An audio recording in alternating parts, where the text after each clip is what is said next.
అందరికీ నమస్కారం. ముందు వీడియోస్లో గజాసురుడు ఘోర తపస్సు చేశాడు. సో అది మెచ్చి శివుడు ప్రత్యక్షమయ్యాడు.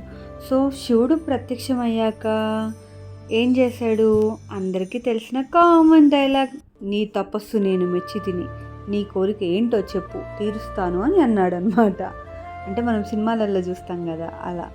సో అప్పుడు గజాసురుడు తెలివిగా, స్వామి నువ్వు ఎప్పుడు నాలోనే ఉండాలి అని కోరాడు.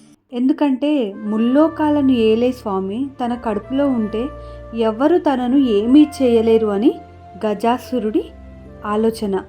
శివుడు భక్తుల కోరికలు ఎప్పుడు తిరస్కరించాడు కాబట్టి, ఆయన బోలాశంకరుడు కాబట్టి సరే అని అన్నాడు. అంతే, గజాసురుడు శివుడిని తన పొట్టలో దాచుకున్నాడు.